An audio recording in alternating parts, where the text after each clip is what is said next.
24 ತಾಸುಗಳ ಅವಧಿಯಲ್ಲಿ ಮಕ್ಕಳು ನಿಮ್ಮ ಮನೆಯಲ್ಲಿ 17ರಿಂದ 18 ತಾಸು ನಿಮ್ಮ ಮನೆಯಲ್ಲಿ ಇರ್ತಾರೆ. 1 ತಾಸನ್ನು ದಯವಿಟ್ಟು ಶಾಲಾ ಅವಧಿಯ ನಂತರ ಅವರಿಗೆ ಗಮನಿಸಿ ಅವರ ಶಿಕ್ಷಣವನ್ನು ಉನ್ನತೀಕರಿಸುವಂತಹ ಕೆಲಸ ನಿಮ್ಮದಾಗಿರಬೇಕು ಎಂಬುದು ನನ್ನೊಂದು ಅಪೇಕ್ಷೆ. ಈ ದಿವಸದ ಇದರ ಜೊತೆಗೆ ನಮ್ಮ ಶಿಕ್ಷಕರು ಕೂಡ 106 ಜನ ಶಿಕ್ಷಕರಲ್ಲಿ ಕೂಡ ವಂಚಿತರಂತೆ ಪಾಲ್ಗೊಂಡು ಕೆಲವು ಸಂದರ್ಭದಲ್ಲಿ ವಿಶೇಷ ಅವರಿಗೆ ಸರಿಯಾದ ರೀತಿ ಕೌನ್ಸಿಲಿಂಗ್ ಇಲ್ಲದೆ ಬರುವಂತಹ ಸಂದರ್ಭದಲ್ಲಿ, ಸರಿಯಾದ ರೀತಿ ಮಾರ್ಗದರ್ಶನ ಇಲ್ಲದೆ ಇರುವಂತಹ ಸಂದರ್ಭದಲ್ಲಿ ವಂಚಿತನಾಗಿ ಅದರಲ್ಲಿ ವಿಶೇಷತೆ ಇರುವಂತದ್ದನ್ನು ಗುರುತಿಸದೆ ಒಂದು ವಿಶಿಷ್ಟವಾದ ಕಾರ್ಯಕ್ರಮ ಔಪಚಾರಿಕ ಶಿಕ್ಷಣ ವ್ಯವಸ್ಥೆಯಿಂದ ವಂಚಿತನಾಗಿ ಅನೌಪಚಾರಿಕ ಶಿಕ್ಷಣ ವ್ಯವಸ್ಥೆಗೆ ತನ್ನ ತಾಯಿಯ ಮೇಲೆ ಶಿಕ್ಷಣವನ್ನು ಕಲಿತು ಸಂಶೋಧನೆ ಮಾಡಿದ್ದನ್ನು ನಾವೆಲ್ಲ ಗಮನಿಸಿದ್ದೇವೆ. ಅಂತ ವ್ಯಕ್ತಿಗಳು ನಮ್ಮಲ್ಲಿ ಇದ್ದಾರೆ. ಬೇರೆ ಬೇರೆ ನನ್ನ ಕರ್ತವ್ಯ ಈ ಕಾರ್ಯಕ್ರಮ ಅದನ್ನ ನಮ್ಮ ಶಿಕ್ಷಿ ಅಂತ ವಿದ್ಯಾರ್ಥಿಗಳನ್ನ ಗುರುತಿಸಿ ಅವರನ್ನ ಮುಖ್ಯವಾಹಿನಿಗೆ ತರೋದ್ರ ಜೊತೆಗೆ ಉತ್ತೇಜನ ನೀಡಿ ಅವರನ್ನ ಸುಸಂಸ್ಕೃತರನ್ನಾಗಿ ಉತ್ತಮ ವ್ಯಕ್ತಿಗಳಾಗಿ ಹೊರಬರುವಂತ ಕೆಲಸವನ್ನು ಮಾಡಬೇಕು ಅನ್ನೋದು ನನ್ನ ಒಂದು ಅಪೇಕ್ಷೆ. ಇದಕ್ಕೊಂದು ಪೂರಕವಾಗಿರುವಂತ ಒಂದು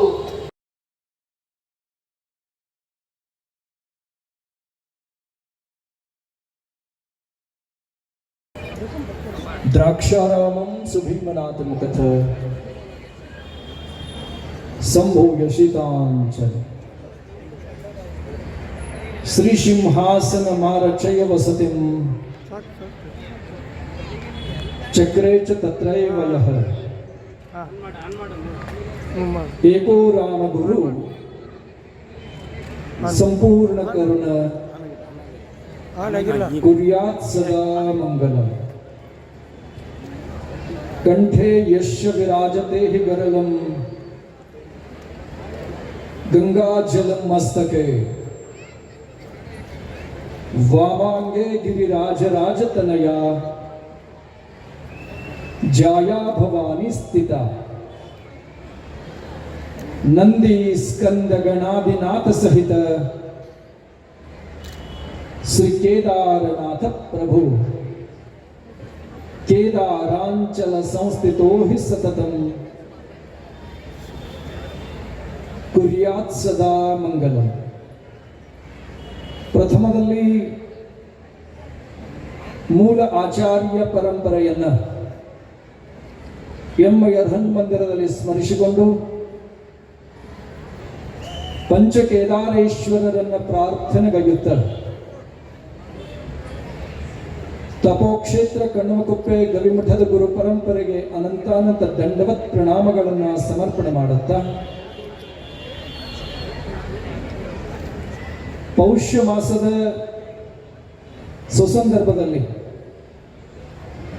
ಪ್ರತಿ ವರ್ಷದ ಪದ್ಧತಿಯಂತೆ ದಾವಣಗೆರೆ ಮಹಾನಗರದ ಶ್ರೀ ಸೋಮೇಶ್ವರ ವಿದ್ಯಾಸಂಸ್ಥೆ ಆಯೋಜನೆ ಮಾಡಿರುವಂತ ಶ್ರೀ ಸೋಮೇಶ್ವರೋತ್ಸವ ಪ್ರಶಸ್ತಿ ಪ್ರದಾನ ಹಾಗೂ ಸಮಾರೋಪ ಸಮಾರಂಭ ಬಹಳ ಸುಂದರ ಹಾಗೂ ಅರ್ಥಪೂರ್ಣವಾಗಿ ಸಾಗಿಕೊಂಡು ಬಂದಿದೆ. ಈ ಒಂದು ವಿಶಿಷ್ಟವಾದ ಕಾರ್ಯಕ್ರಮದ ವೇದಿಕೆಯ ಮೇಲೆ ಆಸೀನರಾದಂತ ಎಲ್ಲ ಗೌರವಾನ್ವಿತ ಗಣ್ಯಮಾನ್ಯ ವ್ಯಕ್ತಿಗಳೇ, ಕವಿ ಕಲಾವಿದರೆ ಹಾಗೂ ಎಲ್ಲ ಸಂಗೀತ ಕಲಾ ಬಳಗವೇ, ಚಲನಚಿತ್ರ ನಟರೇ, ಉದ್ಯಮಿಗಳೇ, ಪಾಲಕ ಪೋಷಕ ಬಂಧುಗಳೇ, ವಿದ್ಯಾರ್ಥಿನಿಯರೇ, ಭಾರತ ದೇಶ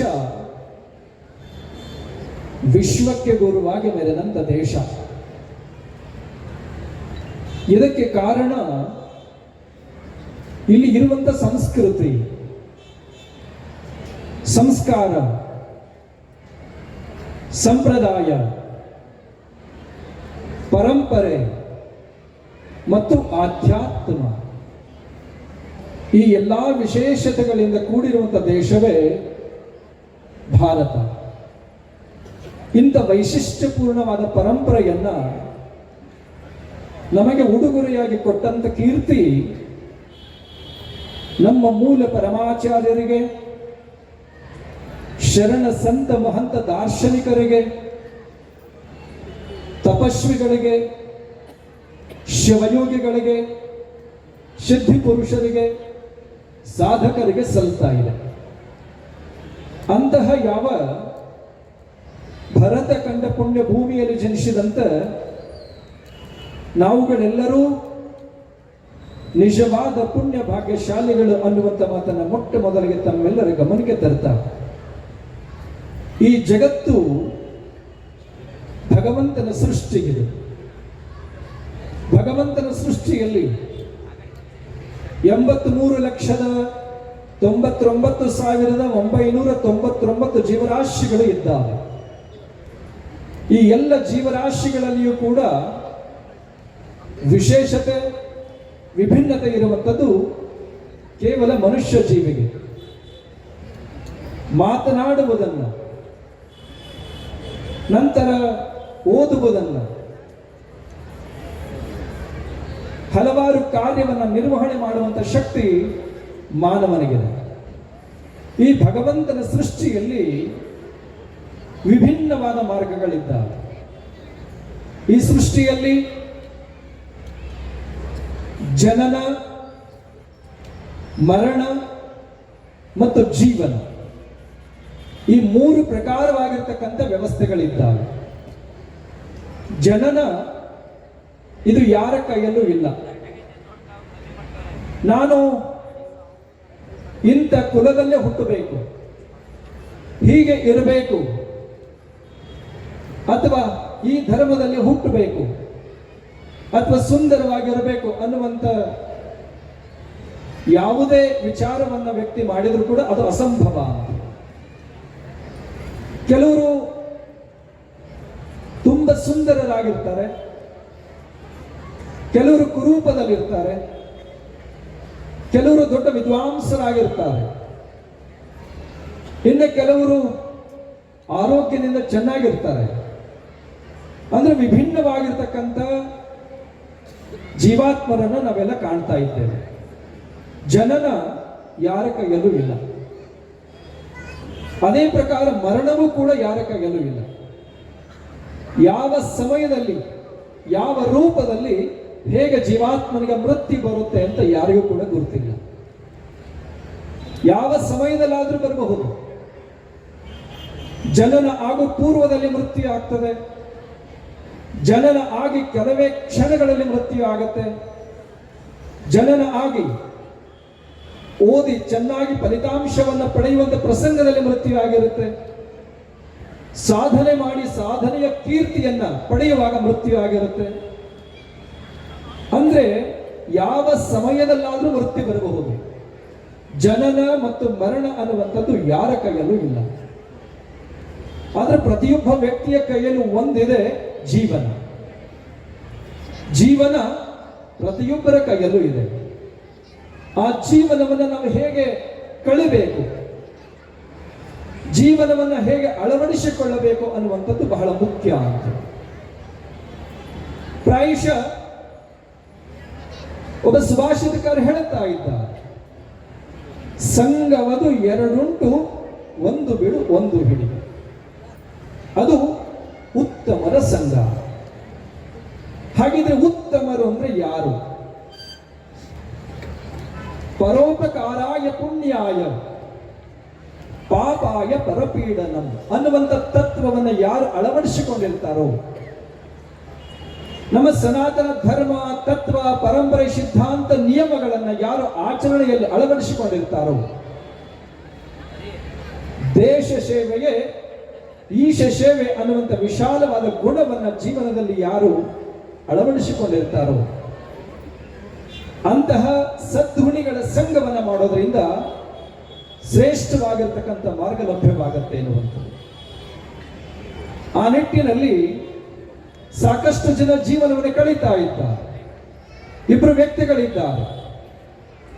ಅವರಿಬ್ಬರ ಕೈಯಲ್ಲೂ ಕೂಡ 5 ಲಕ್ಷ ರೂಪಾಯಿಗಳನ್ನು ಕೊಟ್ಟಾಗ ಒಬ್ಬ ಮನುಷ್ಯ ಖರ್ಚು ಮಾಡಿದಾನೆ. ಧರ್ಮಕ್ಕಾಗಿ, ಪುಣ್ಯಕ್ಕಾಗಿ, ಸತ್ಕಾರ್ಯಕ್ಕಾಗಿ, ಶ್ರೇಷ್ಠತೆಗಾಗಿ, ಬಡವ ಬಲ್ಲ ದೀನ ದುರ್ಬಲರಿಗಾಗಿ ಶ್ರೇಷ್ಠ ಕರ್ಮಕ್ಕಾಗಿ ಖರ್ಚು ಮಾಡಿದ್ದಾನೆ. ಇನ್ನೊಬ್ಬ ಮನುಷ್ಯ ಖರ್ಚು ಮಾಡ್ತಾ ಇದ್ದಾನೆ ಅನ್ಯಾಯ, ಅಧರ್ಮ, ಪಾಪಕೃತ್ಯಗಳಿಗಾಗಿ, ದುಶ್ಚಟಗಳಿಗಾಗಿ ಖರ್ಚು ಮಾಡಿದ್ದಾನೆ. ಆದ್ರೆ ಖರ್ಚು ಎರಡು ರೂಪದಲ್ಲಿ ಆದ್ರೂ ಕೂಡ ಆ ಆಯ್ಕೆ ಬಹಳ ಮುಖ್ಯ ಅಂತೇಳಿ. ಶ್ರೇಷ್ಠಮಯವಾದಂತ ಖರ್ಚು ಸಾರ್ಥಕವಾದ ಬದುಕು ಆಗಿದೆ, ಕನಿಷ್ಠಮಯವಾದ ಖರ್ಚು ವ್ಯರ್ಥವಾಗ್ತಾ ಇದೆ ಎನ್ನುವಂಥದ್ದು. ಅದಕ್ಕಾಗಿ ಪ್ರತಿಯೊಬ್ಬ ಮನುಷ್ಯನು ಕೂಡ ಚಿಂತನೆಯನ್ನು ಮಾಡಬೇಕಾಗಿದೆ. ಬಹಳ ಮನುಷ್ಯನಿಗೆ ದೊಡ್ಡ ಸಂಪತ್ತಿ ಯಾವುದು ಅಂತ ಕೇಳಿದ್ರೆ ಜ್ಞಾನ ಸಂಪತ್ತಿ. ಆ ಜ್ಞಾನ ಬಹಳ ಮುಖ್ಯ. ಯಾವುದು ಒಳಿತು ಯಾವುದು ಕೆಡುಕು ಅನ್ನುವಂಥ ಚಿಂತನೆ ಮಾಡುವಂಥದ್ದು ಆ ಜ್ಞಾನದಿಂದ ಲಭ್ಯವಾಗುತ್ತೆ. ಶರೀರ ಇದೆ, ಈ ಶರೀರದಲ್ಲಿ ಪಂಚ ಕರ್ಮೇಂದ್ರಿಯಗಳು, ಪಂಚ ಜ್ಞಾನೇಂದ್ರಿಯಗಳು, ಪಂಚ ತನ್ಮಾತೃಕೆಗಳು ಇವೆಲ್ಲ ಇದ್ರೂ ಕೂಡ ಇವುಗಳಿಗೆ ಮತಿಯನ್ನು ಕೊಡುವಂಥದ್ದು ಜ್ಞಾನ ಮತ್ತು ಮನಸ್ಸು. ಆ ನಿಟ್ಟಿನಲ್ಲಿ ಯಾವುದು ಶ್ರೇಷ್ಠ ಯಾವುದು ಕನಿಷ್ಠ ಅನ್ನುವಂಥ ಚಿಂತನೆಯನ್ನು ಮಾಡುವಂಥದ್ದು ಜ್ಞಾನ ಶಕ್ತಿಯಿಂದ ಅನ್ನುವಂಥದ್ದನ್ನ ನಾವೆಲ್ಲ ಅರ್ಥ ಮಾಡ್ಕೋಬೇಕಾಗಿದೆ. ಆ ನಿಟ್ಟಿನಲ್ಲಿ ಜ್ಞಾನ ಅನ್ನುವಂಥದ್ದು ಬಹಳ ದೊಡ್ಡದು. ಅದಕ್ಕೆ ಹೇಳ್ತಾರೆ ಸ್ವದೇಶೋ ಪೂಜ್ಯತೋ ರಾಜ ವಿದ್ವಾನ್ ಸರ್ವತ್ರ ಪೂಜ್ಯತೆ ವಿದ್ವತ್ವಂಚ ನೃಪತ್ವಂಚ ನೈವ ತುಲ್ಯಂ ಕದಾಚನ. ಹೇಳ್ತಾ ಇದ್ದಾರೆ ಯಾವಾಗಲೂ ಕೂಡ ಒಬ್ಬ ರಾಜನನ್ನ, ಒಬ್ಬ ಶ್ರೀಮಂತನಾಗಿರ್ತಕ್ಕಂಥ ವ್ಯಕ್ತಿಯನ್ನ, ಒಬ್ಬ ಅಧಿಕಾರಿಯನ್ನ ಏನಾದರೂ ಗುರುತಿಸಬೇಕಾದ್ರೆ ಅವನ ರಾಜ್ಯದಲ್ಲಿ ಅವನ ಸ್ವಸ್ಥಾನದಲ್ಲಿ ಮಾತ್ರ ಗೌರವ ಇದೆ. ಆದರೆ ಆ ಮನುಷ್ಯನಿಗೆ ನಿಜವಾದ ಜ್ಞಾನ ಏನಾದರೂ ಇತ್ತು ಅಂತ ಕೇಳಿದ್ರೆ ಜಗತ್ತಿನಾದ್ಯಂತ ಅವನ ಕೀರ್ತಿ ಬೆಳಗ್ತಾ ಇದೆ ಅನ್ನುವಂಥದ್ದು. ಅಂತಹ ಜ್ಞಾನ ಬಹಳ ಮುಖ್ಯ ಅನ್ನುವಂಥದ್ದು. ಈ ಶರೀರ ಬುದ್ಧಿವಾಗಿರ್ತಕ್ಕಂಥದ್ದಾಗಿದೆ.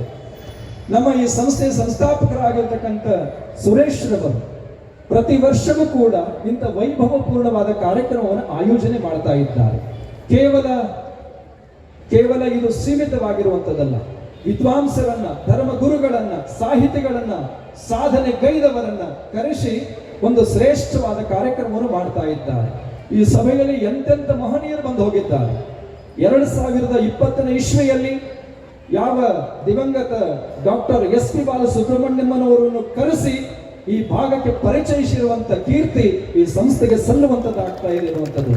ಅಷ್ಟೇ ಅಲ್ಲ, ಎಷ್ಟೋ ಜನ ಧರ್ಮಗುರುಗಳನ್ನ, ಎಷ್ಟೋ ಜನ ಸಾಧಕರನ್ನು ಬರಮಾಡಿಕೊಂಡಿದ್ದಾರೆ. ಆ ನಿಟ್ಟಿನಲ್ಲಿ ಇವತ್ತಿನ ಸುಸಂದರ್ಭದಲ್ಲಿ ಯಾವ ನಮ್ಮ ರಮೇಶ್ ಅರವಿಂದ್ರವರು ಅವರ ಸಾಧನೆ ಅಪರಂಪಾರ. ಪ್ರಾಯಶಃ ಅವರ ನುಡಿಮುತ್ತಗಳನ್ನು ನೀವು ಕೇಳ್ತಾ ಇದ್ರೆ ಅವರು ಹೇಳುವಂತ ವಿಷಯ, ಆ ಶಬ್ದಕೋಶ, ಮಕ್ಕಳಿಗೆ ಅರ್ಥೈಸುವಂತ ಜ್ಞಾನವನ್ನು ನೋಡಿದ್ರೆ ಅವರ ತ್ಯಾಗ, ಅವರ ಪರಿಶ್ರಮ, ಅವರ ಹೋರಾಟ ನಿಜವಾಗಿಯೂ ಕೂಡ ಸಾರ್ಥಕವಾಗಿದೆ ಅನ್ನುವಂಥದ್ದಾಗತ್ತೆ. ಅಂತಹ ಶ್ರೇಷ್ಠ ವ್ಯಕ್ತಿಯನ್ನ ಈ ಸಂದರ್ಭದಲ್ಲಿ ಇಲ್ಲಿ ಬರಮಾಡಿಕೊಂಡು ಒಂದು ಶ್ರೇಷ್ಠ ಕಾರ್ಯಕ್ರಮವನ್ನು ಇವತ್ತು ಕೊಡಿಸುವಂತ ಕಾರ್ಯವನ್ನು ಮಾಡ್ತಾ ಇದ್ದಾರೆ. ಅದರ ಜೊತೆಯಲ್ಲಿ ನಮ್ಮ ಪಲ್ಲವಿ ಅಮ್ಮನವರು ಪ್ರತಿ ವರ್ಷವೂ ಕೂಡ ಇಲ್ಲಿ ಬರ್ತಾ ಇದ್ದಾರೆ. ಪ್ರಾಯಶಃ 5-6 ವರ್ಷ ಅಂತ ಅನ್ಕೋತಾ ಇದ್ದಾರೆ. 10 ವರ್ಷದ ಮೇಲೆ ಆಗಿದೆ. ಅವರನ್ನ ಪ್ರತಿ ವರ್ಷವೂ ಬರಮಾಡಿಕೊಂಡು ಅವರ ಸುಮಧುರವಾದ ಕಂಠದಿಂದ ಸಂಗೀತದ ರಸದೌತಣವನ್ನ ಈ ಭಾಗದ ಜನತೆಗೆ ಉಣಬಡಿಸುವಂತ ಕಾರ್ಯವನ್ನ ಈ ವಿದ್ಯಾಸಂಸ್ಥೆ ಮಾಡ್ತಾ ಇದೆ. ಅಷ್ಟೇ ಅಲ್ಲ, ನಮ್ಮ ಉಮ್ಮಣ್ಣನವರು ಪ್ರಾಯಶಃ ಅವರು ಕೂಡ ಅವರ ಪರಿಶ್ರಮ ಬಹಳ ದೊಡ್ಡದಿದೆ.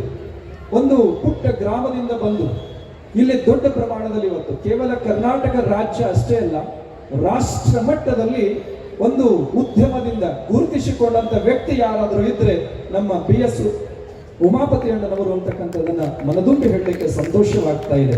ಅಷ್ಟೇ ಅಲ್ಲ, ಸಾಕಷ್ಟು ಜನ ನಮ್ಮ ಸೈನಿಕರನ್ನ ಬರಮಾಡಿಕೊಂಡಿದ್ದಾರೆ. ದೇಶಕ್ಕಾಗಿ ದುಡಿದಂತ ಸೈನಿಕರಿಗೂ ಇವತ್ತು ಗೌರವವನ್ನು ಕೊಟ್ಟಿರುವಂಥದ್ದು ಒಂದು ಅದ್ಭುತವಾದಂಥದ್ದು.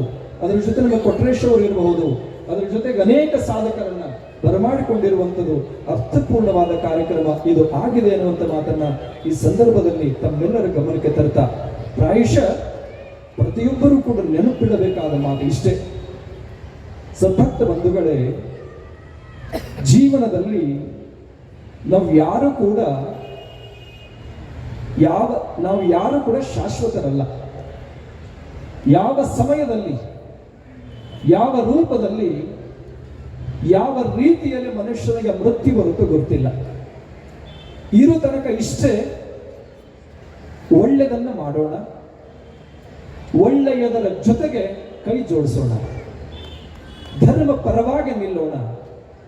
ನಿಂದೆ, ಅಪಮಾನ, ಆರೋಪಗಳನ್ನು ಮಾಡುವುದಕ್ಕಿಂತ ಆ ಶ್ರೇಷ್ಠ ಕಾರ್ಯಗಳಿಗೆ ಕೈ ಜೋಡಿಸಿದಾಗ ಧರ್ಮಕ್ಕೆ ಮತ್ತಷ್ಟು ಶಕ್ತಿ ಜಾಗೃತಗೊಳ್ಳುತ್ತೆ. ಆವಾಗ ಆ ಜೀವಾತ್ಮನ ಬದುಕು ಸಾರ್ಥಕವಾಗತ್ತೆ. ಅಂತ ಧರ್ಮ ಕಾರ್ಯವನ್ನು ಮಾಡಿ ಧರ್ಮದ ಜೊತೆಗೆ ಸೇರಿ ನಮ್ಮ ಬದುಕನ್ನು ಸಾರ್ಥಕಪಡಿಸಿಕೊಳ್ಳೋಣ ಅನ್ನುವಂಥ ಮಾತನ್ನು ತಿಳಿಸುವ ಜೊತೆಗೆ ಈ ಸಂಸ್ಥೆಯ ಸಂಸ್ಥಾಪಕರಾಗಿರ್ತಕ್ಕಂಥ ಸುರೇಶ್ರವರು ಪ್ರಾಯಶಃ ಬಡ ಕುಟುಂಬದಲ್ಲಿ ಜನಿಸಿ ಈ ಹಂತದಲ್ಲಿ ಬೆಳೆದಿರುವಂಥದ್ದು. ಅವರು ನ್ಯಾಯ ಮಾರ್ಗದಲ್ಲಿ ಬೆಳೆದಿದ್ದಾರೆ. ನಿರಂತರ ಪರಿಶ್ರಮ, ತ್ಯಾಗ, ಹೋರಾಟ ಇದೆಲ್ಲದೂ ಕೂಡ ನಿಜವಾಗಿಯೂ ಪ್ರತಿಯೊಬ್ಬರೂ ಜೀವನದಲ್ಲಿ ಅಳವಡಿಸಿಕೊಳ್ಳುವಂಥದ್ದು ಅನ್ನುವಂಥ ಮಾತನ್ನ ಈ ಸಂದರ್ಭದಲ್ಲಿ ತಿಳಿಸಿ, ಪ್ರತಿಯೊಬ್ಬರು ಕೂಡ ತಾಯಂದಿರು, ಪೋಷಕ ಬಂಧುಗಳು ತಮ್ಮ ಮಕ್ಕಳ ಬಗ್ಗೆ ಕಾಳಜಿ ನೀಡುವಂಥದ್ದು ನಮ್ಮ ಕೊಟ್ರೇಶ್ವರರು ತಿಳಿಸಿದಂತೆ, ಅದರ ಜೊತೆಗೆ ಮಕ್ಕಳು ತಾಯಿ ತಂದೆಯರು ಹೇಳಿದಂತೆ ನಡೆದುಕೊಂಡಾಗ ಬದುಕು ಸಾರ್ಥಕ ಮತ್ತು ಪಾವನ ಅನ್ನುವಂಥ ಮಾತನ್ನ ಈ ಸಂದರ್ಭದಲ್ಲಿ ತಿಳಿಸಿ, ಪ್ರಾಯಶಃ ತಾವೆಲ್ಲರೂ ಕೂಡ ಉತ್ಸುಕದಿಂದ, ಉತ್ಸಾಹದಿಂದ ಕಾಯ್ತಾ ಇರುವಂಥದ್ದು ಇದಕ್ಕಲ್ಲ, ಮುಂದೆ ನಡೆಯುವಂಥ ಕಾರ್ಯಕ್ಕಾಗಿ. ಅಂತ ಕಾರ್ಯವನ್ನ ನೀವೆಲ್ಲರೂ ಕೂಡ ನೋಡಿ ಅದರ ಆನಂದವನ್ನು ಪಡೆದುಕೊಳ್ಳುವಂತವರಾಗೋಣ ಅನ್ನೋ ಮಾತನ್ನ ತಿಳಿಸಿ, ಪ್ರಾಯಶಃ ಹೆಚ್ಚು ಸಮಯ ನಾವು ಇರಬೇಕಾಗಿತ್ತು. ಮಕರ ಸಂಕ್ರಾಂತಿ ಕಾರ್ಯಕ್ರಮ ಮಠದಲ್ಲಿ ತಯಾರಿ ನಡೀತಾ ಇದೆ. ಪ್ರತಿ ವರ್ಷವೂ ಇದೇ ಸಮಯದಲ್ಲಿ ಕಾರ್ಯಕ್ರಮ ಇರುತ್ತೆ, ಇದೇ ಸಮಯದಲ್ಲಿ ತಯಾರಿ ಮಠದ ನಡೀತಾ ಇರುತ್ತೆ. ಅದರ ಸುರೇಶ್ರವರು ಅವರ ಭಕ್ತಿಯ ಪ್ರಾರ್ಥನೆ ಯಾವುದೇ ಒತ್ತಡ ಇದ್ರು ಇಲ್ಲಿ ಬರಮಾಡಿಕೊಳ್ಳುತ್ತಾ ಇದೆ ಅನ್ನುವಂಥ ಮಾತನ್ನು ತಿಳಿಸಿ, ಈ ಕಾರ್ಯಕ್ರಮವನ್ನು ಆಯೋಜನೆ ಮಾಡಿರುವಂತ ಈ ವಿದ್ಯಾಸಂಸ್ಥೆಯ ಸಂಸ್ಥಾಪಕರಾದಂಥ ಸುರೇಶ್ರವರು ಹಾಗೂ ಎಲ್ಲ ಆಡಳಿತ ಮಂಡಳಿ ವರ್ಗದವರೆಗೂ, ವೇದಿಕೆಯ ಮೇಲೆ ಆಶೀನರಾದಂಥ ಎಲ್ಲ ಗೌರವಾನ್ವಿತ ಗಣ್ಯ ಮಾನ್ಯ ವ್ಯಕ್ತಿಗಳಿಗೂ, ಸುದ್ದಿ ಮಾಧ್ಯಮದವರೆಗೂ, ಇಲ್ಲಿ ಪಾಲ್ಗೊಂಡಿರುವಂತ ಸಂಗೀತ ಕಲಾ ಬಳಗಕ್ಕೂ, ಪಾಲಕ ಪೋಷಕ ಬಂಧುಗಳಿಗೂ, ಎಲ್ಲ ವಿದ್ಯಾರ್ಥಿನಿಯರಿಗೂ, ಮೂಲ ಪರಮಾಚಾರ್ಯರು, ಪಂಚಕೇದಾರೇಶ್ವರರು, ಪರಮದಯಾಳು ಪಾರ್ವತಿ ಪರಮೇಶ್ವರರು ಸದಾ ಸರ್ವರಿಗೂ ಸನ್ಮಂಗಲಗಳನ್ನ ಅನುಗ್ರಹಿಸಲಿ ಎನ್ನುವಂಥ ಸಂಕಲ್ಪದೊಂದಿಗೆ ಈ ಸಂದೇಶಕ್ಕೆ ವಿರಾಮ ಕೊಡ್ತಾ ಇದ್ದೇವೆ. ಓಂ ಸಹನಾ ಭವತು ಸಹನೌ ಭುನಕ್ತು ಸಹ ವೀರ್ಯಂ ಕರವಾವಹೈ ತೇಜಸ್ವಿ ನಾವಧೀತಮಸ್ತು ಮಾ ವಿದ್ವಿಷಾವಹೈ. ಓಂ ಶಾಂತಿ ಶಾಂತಿ ಶಾಂತಿ.